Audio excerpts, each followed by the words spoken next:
Bismillahirrahmanirrahim. Assalamualaikum warahmatullahi wabarakatuh.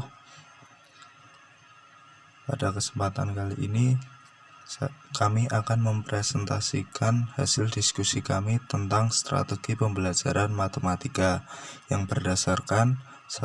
Ila Khairun Nisa, yang kedua Syifa Fuadi Latif. Secara etimologi, strategi diartikan sebagai ilmu dan seni untuk melakukan suatu pekerjaan. Ilmu dan seni memimpin dalam kondisi yang menguntungkan, rencana yang cermat mengenai kegiatan untuk mencapai sasaran khusus, tempat yang baik untuk siasat melakukan sesuatu. Secara umum, strategi ialah suatu garis besar haluan dalam bertindak untuk mencapai tujuan yang telah ditentukan. Secara terminologi, ialah suatu ilmu dan siasat melakukan kegiatan pembelajaran yang bertujuan mengubah suatu keadaan pembelajaran kini menjadi keadaan pembelajaran yang diharapkan.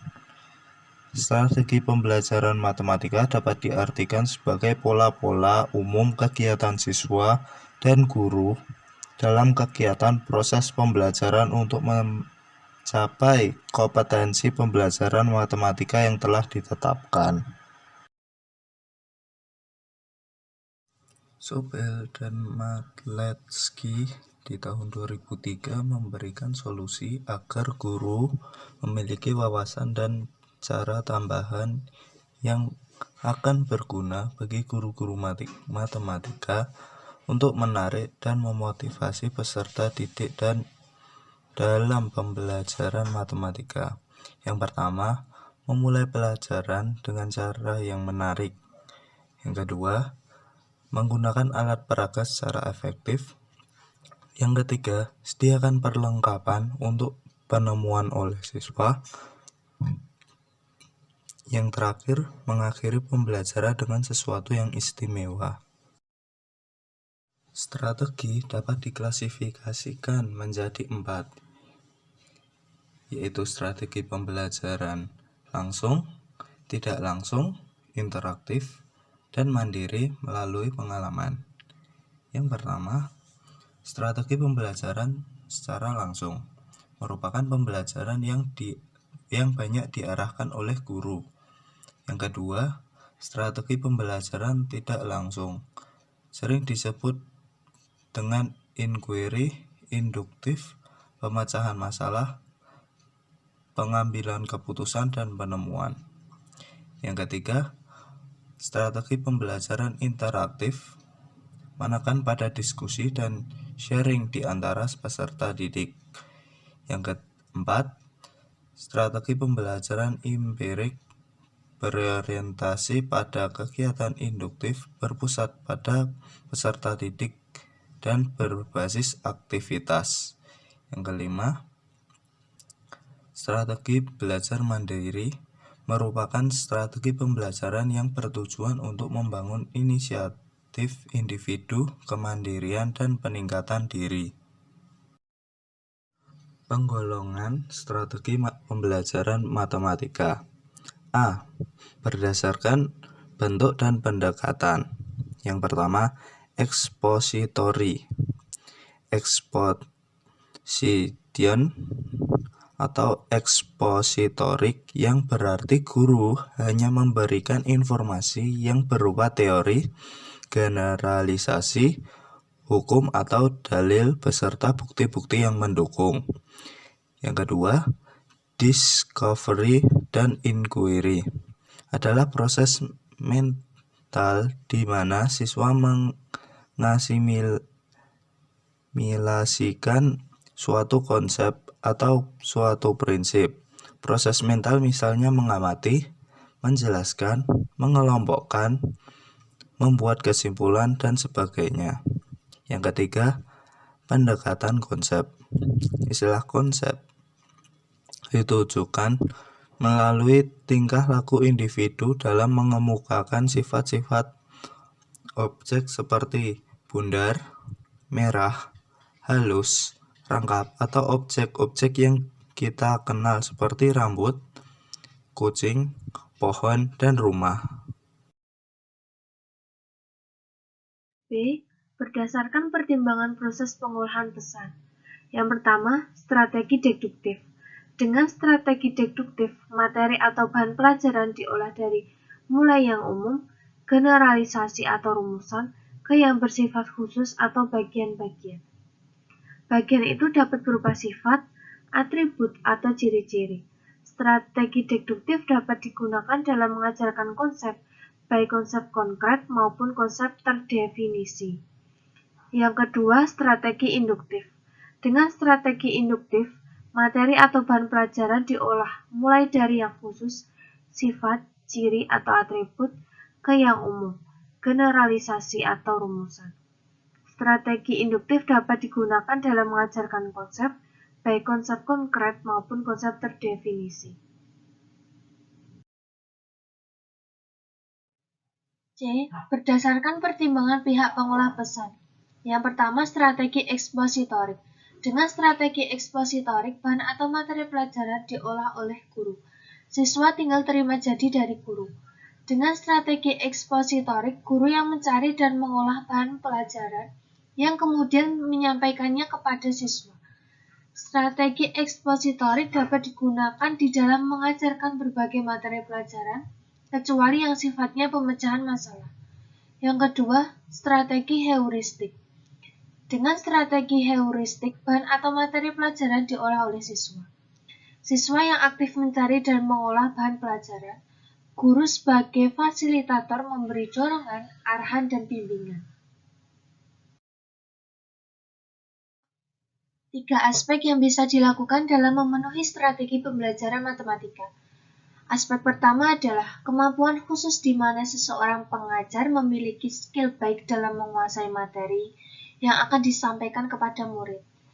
Aspek kedua adalah wawasan dan kemampuan wawasan seorang guru dalam menyampaikan materi menjadi hal yang penting yang bisa mempengaruhi cara berpikir seorang murid. Aspek ketiga adalah kemampuan dalam komunikasi ini sangat ditekankan agar guru dan murid bisa berkomunikasi dengan baik, sehingga jika murid merasa kesulitan, berani berkonsultasi kepada guru. Strategi yang berkaitan dalam pembelajaran matematika adalah suatu siasat atau kiat yang sengaja direncanakan oleh guru yang berkenaan dengan segala persiapan pembelajaran agar pelaksanaan pembelajaran berjalan dengan lancar dan tujuan yang berupa hasil belajar bisa tercapai secara optimal.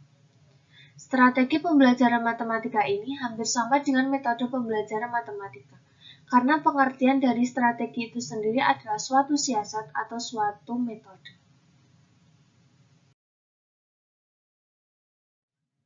Macam-macam strategi yang umum dipakai pada pembelajaran matematika. Yang pertama, strategi inquiry. Strategi inquiry berarti suatu rangkaian kegiatan belajar yang melibatkan secara maksimal seluruh kemampuan siswa untuk mencari dan menyelidiki secara sistematis, kritis, logis, analitis, sehingga mereka dapat merumuskan sendiri penemuannya dengan penuh percaya diri.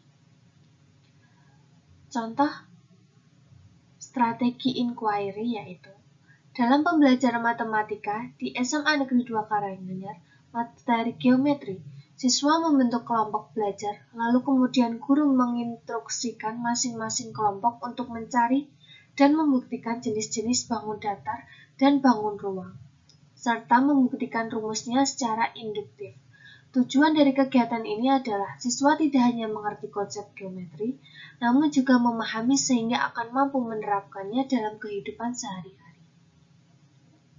Yang kedua, strategi penyelesaian masalah atau problem solving. Strategi pembelajaran mengajar penyelesaian masalah memberi tekanan pada terselesaikannya suatu masalah secara menalar. Proses ini berlangsung secara bertahap, mulai dari menerima stimulus dari lingkungan sampai pada memberi respon yang tepat terhadapnya.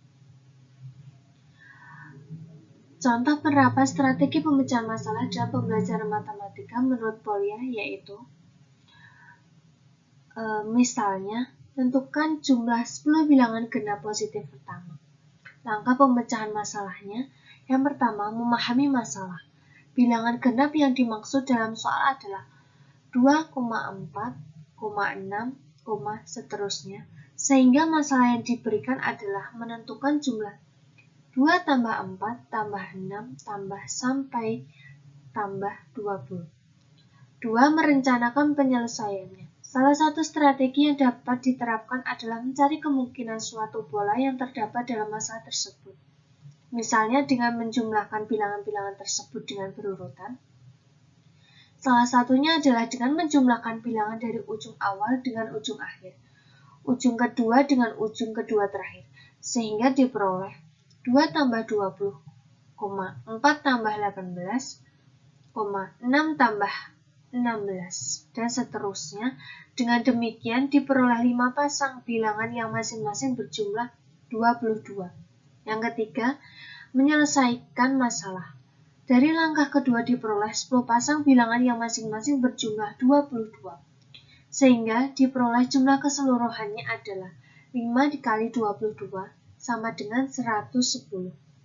Yang keempat, memeriksa kembali. Pemeriksaan kembali dapat dilakukan dengan mengidentifikasi pasangan bilangan yang berjumlah 22. Apakah sudah memuat seluruh bilangan dalam masalah atau belum?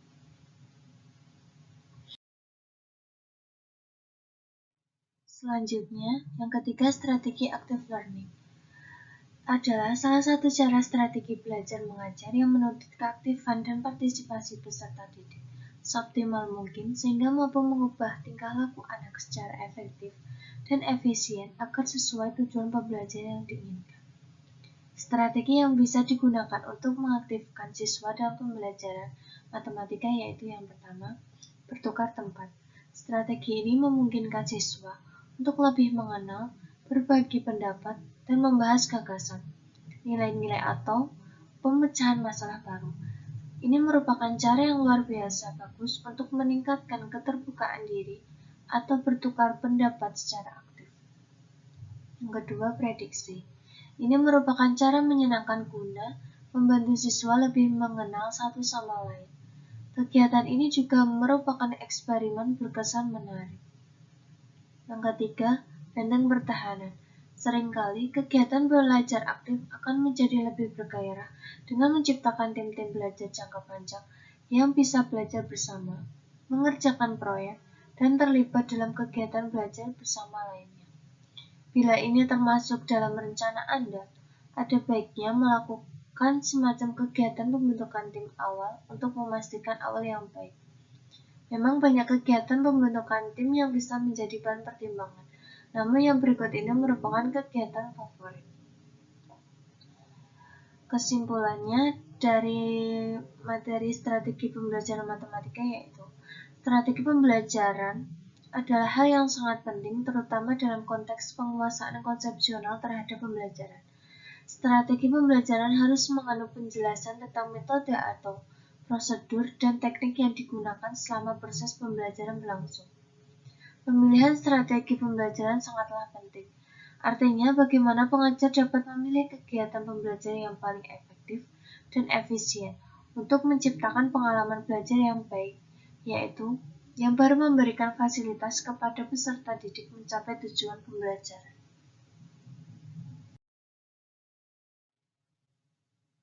Untuk pertanyaan pertama dari Mbak Ciesa Zahra Salsabilia, ya, apa saja sih kelebihan dan kekurangan strategi inquiry? Kelebihan strategi pembelajaran inquiry yang meliputi sebagai berikut. Yang pertama, pembelajaran menjadi lebih hidup serta dapat menjadikan siswa aktif. Yang kedua, dapat membentuk dan mengembangkan konsep dasar kepada siswa.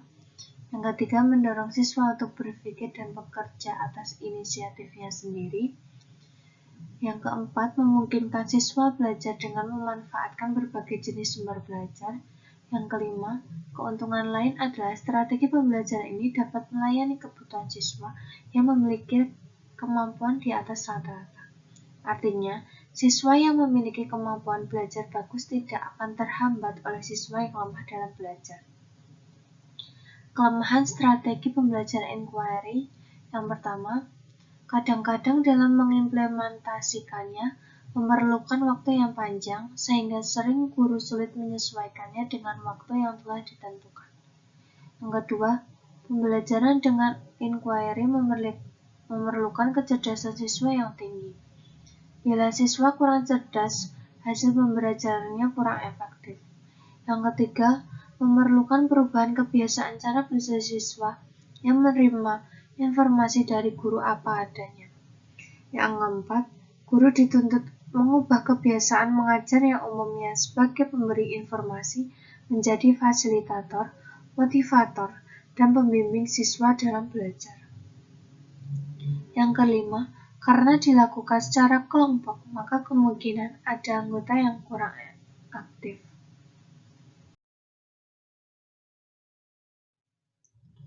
Selanjutnya, pertanyaan dari Mbak Novana Trirahayu. Apa yang membedakan pendekatan dengan strategi? Jawabannya, pendekatan yaitu konsep dasar yang mewadahi, menginspirasi, menguatkan, dan melatari metode pembelajaran dengan cakupan teoretis tertentu. Sedangkan strategi adalah suatu kegiatan pembelajaran yang harus dikerjakan guru dan siswa agar tujuan pembelajaran dapat dicapai secara efektif dan efisien. Sekian dari presentasi kami. Bila ada salah dan kurang mohon maaf. Wassalamualaikum warahmatullahi wabarakatuh.